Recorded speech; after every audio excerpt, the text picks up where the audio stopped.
Comment être ultra productif et ne laisser aucune marge de manœuvre possible, d'aucune négociation possible pour procrastiner ou pour ne pas faire les choses qui sont importantes pour vous? C'est la question à laquelle nous allons répondre dans cette vidéo.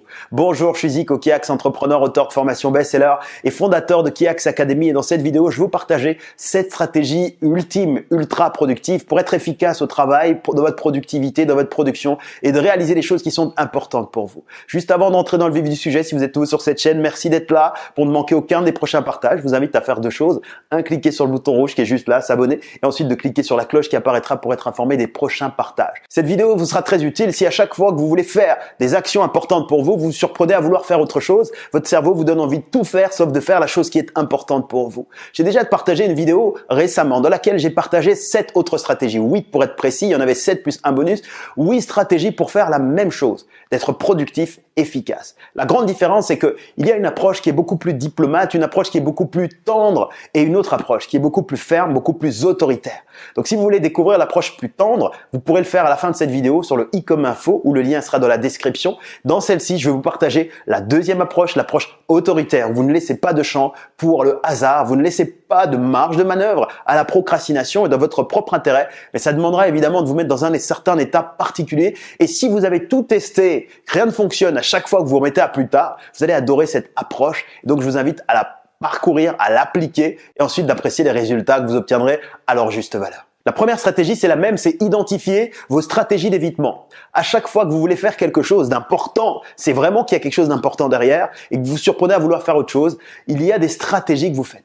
Comment ça s'applique pour vous? Quelles sont les procédures que vous utilisez? Est-ce que vous vous trouvez des excuses? Je suis fatigué, j'ai mal au dos. Est-ce que vous avez envie, par exemple, certains vont aux toilettes, certains ont envie de vomir, certains décident d'aller se distraire en regardant les autres réseaux sociaux, certains décident d'avoir des activités, je sais pas, stimulantes, des activités très extrêmes. Bref, il y a différentes stratégies qu'on applique pour pouvoir éviter de faire les choses qui sont importantes pour nous. Donc, identifier ces premières stratégies. Normalement, vous l'avez déjà fait si vous avez suivi la vidéo précédente. C'est le même principe. Ensuite, deuxième point, deuxième action, c'est d'identifier la stratégie gagnante, l'activité gagnante plutôt, que vous cherchez à éviter. Et là aussi, c'est le même point. Si vous avez suivi l'autre vidéo, c'est la même chose à faire. On identifie la stratégie gagnante qu'on cherche à éviter. On identifie l'activité gagnante qu'on cherche à éviter. Donc, il y a quelque chose qui est important pour vous faire avancer, mais vous faites autre chose. Identifiez cette chose. Une fois qu'on l'a identifié, là, c'est les deux points similaires. Ensuite, troisième action, et c'est là qu'on va commencer à distinguer les deux approches. Ici, prenez une posture d'autorité, une posture de leadership. C'est-à-dire, pensez un instant à une personne qui est très gentille, qui est très lisse, qui n'est pas autoritaire, qui n'est pas ferme, qui n'a pas l'habitude d'élever sa voix ou de se faire respecter d'une façon ou d'une autre, qui ne se préoccupe même pas de tout ça. Et cette même personne-là, que l'on connaît comme calme, cette personne-là qui a l'habitude de laisser passer, les personnes peuvent lui marcher sur les pieds, c'est pas grave.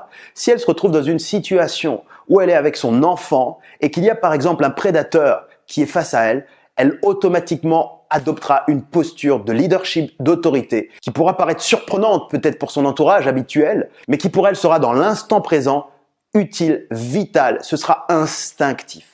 Et vous devez penser donc au chef indien qui, lorsqu'il est attaqué, n'a pas besoin de crier fort, n'a pas besoin de s'énerver fort. Il prend son bâton, il le pose sur le sol avec fermeté, avec une posture de leadership, sans même dire un mot. Il est décidé, il est prêt à aller jusqu'au bout. En tout cas, il sait ce qu'il veut faire. Et donc là, si la procrastination, l'envie de remettre, de faire autre chose vous prend, vous devez déjà, c'est un conditionnement mental, déjà vous choisir cette posture de leadership.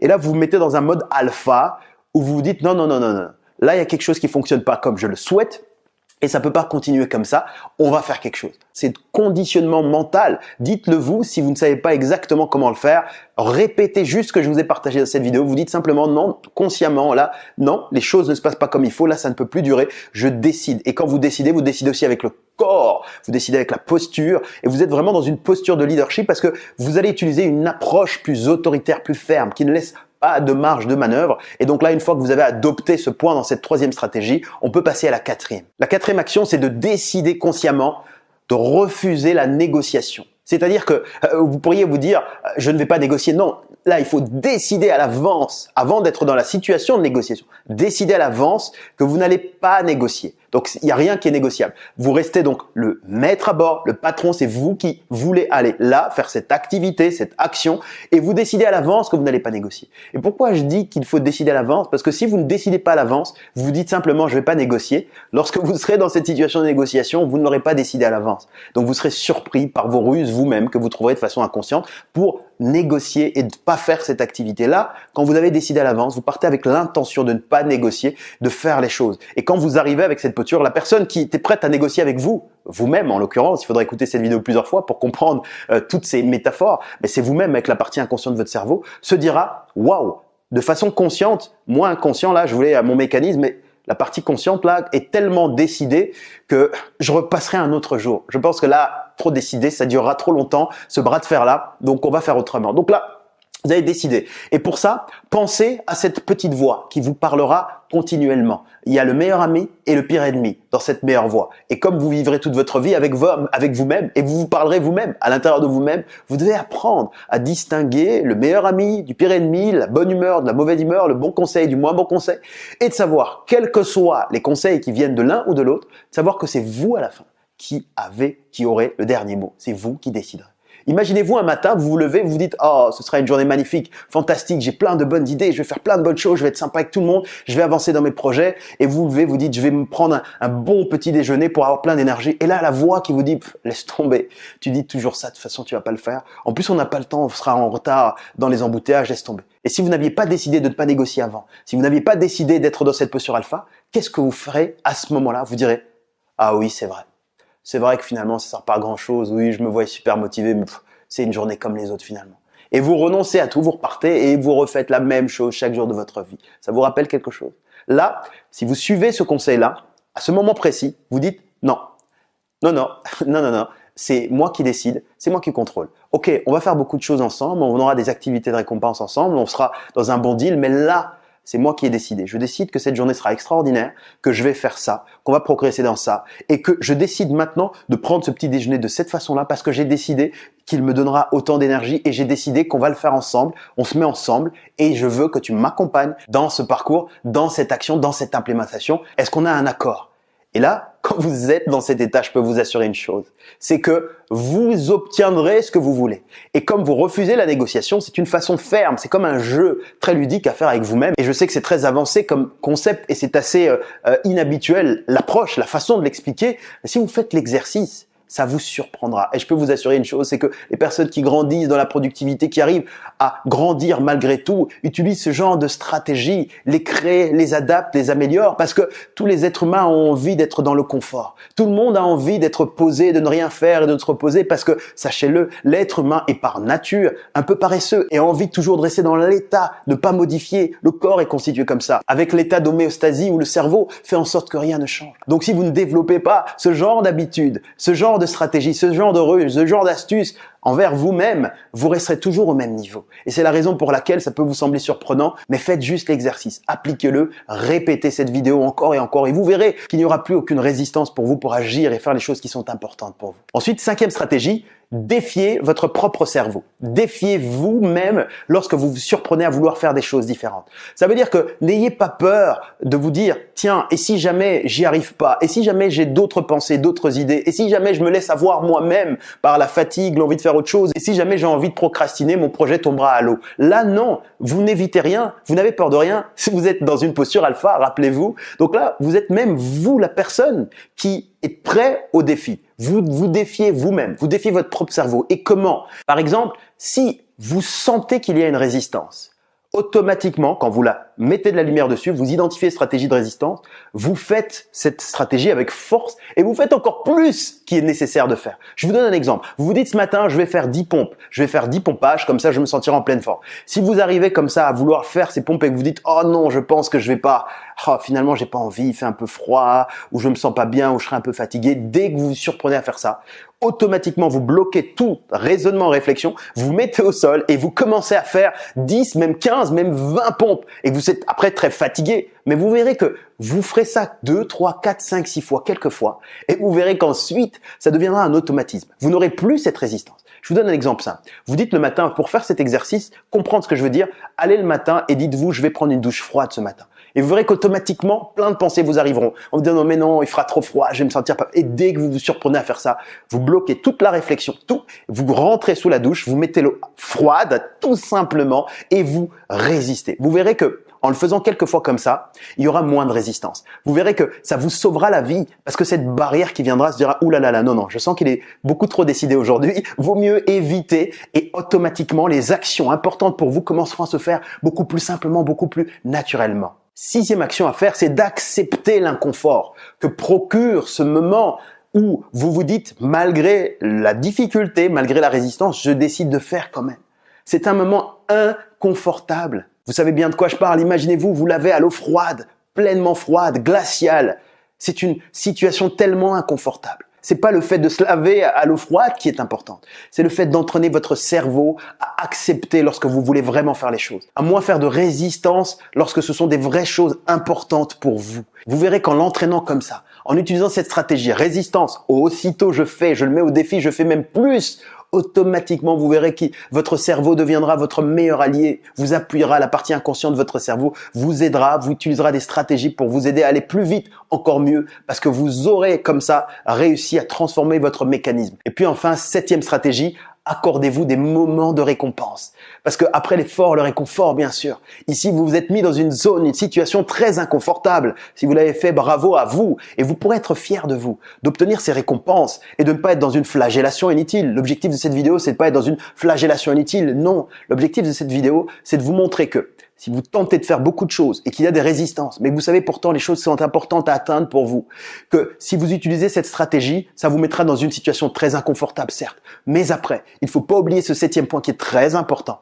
Accordez-vous des moments de récompense. Cette récompense, c'est peut-être ce grand voyage dont vous rêviez tant. C'est peut-être ce tour du monde, c'est peut-être l'achat de cet objet qui vous fait tant rêver et qui était peut-être un peu déraisonnable. C'est là que vous tiendrez du plaisir et vous associerez toutes ces actions, tout ce processus que je vous ai décrit avant comme processus de plaisir. Quelque chose qui vous permet non seulement d'avancer à grands pas vers les projets qui sont importants pour vous, mais qui en plus de ça vous permet d'obtenir des récompenses ultimes et absolues. Pour résumer les 7 stratégies que nous avons vues ensemble, très autoritaires, la première, c'est d'identifier vos stratégies d'évitement à chaque fois que ça vous prend. Ensuite, la deuxième, c'est d'identifier l'activité gagnante que vous cherchez inconsciemment à éviter et à fuir. Troisième action, mettez-vous dans une posture de leadership, de fermeté absolue, où vous êtes le patron et que vous décidez de prendre le contrôle sur les décisions et les actions et assumer toutes les conséquences qui viendront. Quatrième action, décidez à l'avance de refuser toute forme de négociation, de marge de manœuvre possible, d'échappatoire quelconque. Refusez et décidez déjà à l'avance de refuser de négocier. Cinquième action, défiez votre cerveau à chaque fois qu'il vous dit « fais moins », vous faites plus, vous faites même 2, 3 fois plus. Quelquefois, évidemment, vous vous sentirez fatigué, mais vous verrez l'avantage et le résultat et le bénéfice au final. Sixième action, acceptez l'inconfort que procurera ce processus, surtout au début, lorsque vous l'appliquerez, qu'il y aura tellement de résistance et que vous vous mettrez dans l'effort. Et puis, septième action très importante, accordez-vous des récompenses. Après l'effort, le réconfort. Après l'inconfort, le réconfort. Prenez ces moments importants pour vous, pour célébrer, pour vous féliciter, pour applaudir. Et le temps de célébration ne doit pas être éternel non plus. Il doit être dans des paliers précis. Mais prenez le temps comme ça d'appliquer cette discipline dans votre vie si vous êtes dans une situation où les choses qui sont importantes pour vous n'arrivent pas à se réaliser, à être accomplies. Sachez que ce que je viens de partager dans cette vidéo ne correspondra sans doute pas à tout le monde. Parce que c'est une approche qui demande une forme de fermeté, d'accepter de se faire un peu mal pour pouvoir se faire beaucoup de bien. Parce que peut-être qu'on se fait du mal à ne pas réussir à faire les choses qui sont importantes pour nous. Et je suis OK sur le fait qu'elle n'est pas applicable à tout le monde. Et si peut-être que certaines conditions au niveau de la santé ou autres vous empêchent de faire certaines actions, de grâce, ne vous mettez certainement pas dans des situations trop fortes, même pour vous-même, de demander conseil à d'autres personnes, à des professionnels de la santé ou d'autres personnes qui pourront appuyer avec vous cette stratégie. En tout cas, elle est ultime. Et elle fonctionne chez les personnes qui réalisent des choses très importantes parce que sachez une chose, comme j'ai dit tout à l'heure, que ce soit la personne multimillionnaire en business ou la personne athlète olympique de haut niveau ou le virtuose ou l'artiste, quelle que soit la discipline, qui accomplit de grandes choses, on a toutes et tous cette envie d'être dans notre grand confort au départ.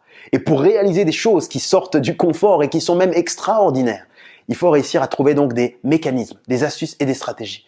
Et lorsqu'on a tout testé et que ça ne prend pas, cette stratégie, ces 7 points-là peuvent fonctionner. En tout cas, si vous les appliquez et que vous êtes dans les bonnes conditions médicales, morales, bref, dans toutes les conditions pour pouvoir appliquer cet exercice en toute sécurité. Et souvenez-vous qu'il existe une autre version, beaucoup plus tendre, beaucoup plus délicate, dans laquelle on prend le temps de négocier avec soi-même et qu'on a une approche beaucoup plus tendre. Le lien est ici sur le i comme info ou dans la description ou quelque part sur cette chaîne YouTube. Ça vous permettra d'avoir les deux. J'ai voulu absolument vous donner tous les outils pour que vous puissiez être très productif, ultra productif et ne plus laisser les projets qui sont importants pour vous séparer d'actions et d'activités que vous n'arrivez pas à réaliser, même si vous savez pourtant qu'elles sont importantes à réaliser. Et si vous suivez cette vidéo jusqu'à présent, c'est parce que vous êtes dans le business ou vous souhaitez vous lancer dans le business, savoir comment grandir, avancer et prospérer. Eh bien, pour vous aider à le faire, je vais vous récompenser d'avoir suivi cette vidéo jusqu'à présent. Je vous propose de télécharger un outil de travail. C'est le parcours de transformation à LEC et la pyramide de croissance à 7 chiffres. Ce sont 2 documents qu'on peut utiliser dans nos business pour développer des business aux multiples 7 chiffres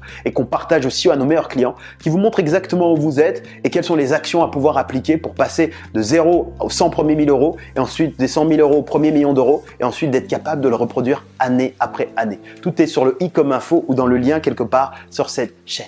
Voilà mes passionnés de liberté, je vous remercie infiniment d'avoir suivi cette vidéo. Si elle vous a plu, dites-le moi en appuyant comme ça le pouce vers le haut, le j'aime, ça me permettra de savoir si ce genre de vidéo vous plaît, si vous souhaitez que je vous en partage davantage comme ça. Vous pouvez également cliquer ici sur le bouton rouge s'abonner si ce n'est pas encore fait pour recevoir les prochains partages et activer la cloche qui apparaîtra juste après. Laissez-moi au bas de cette vidéo, dites-moi en commentaire qu'est-ce qui a le plus résonné chez vous dans cette vidéo, dans ces 7 points que j'ai partagés avec vous. Et puis vous, dans votre situation, quelles sont les stratégies que vous utilisez pour pouvoir réaliser les choses quand vous sentez cette résistance et ce combat à l'intérieur de vous-même. J'aurai beaucoup de plaisir à vous lire et à enrichir également cette communauté de passionnés de liberté qui grandit de jour en jour. Merci infiniment, toute mon amitié. À très vite.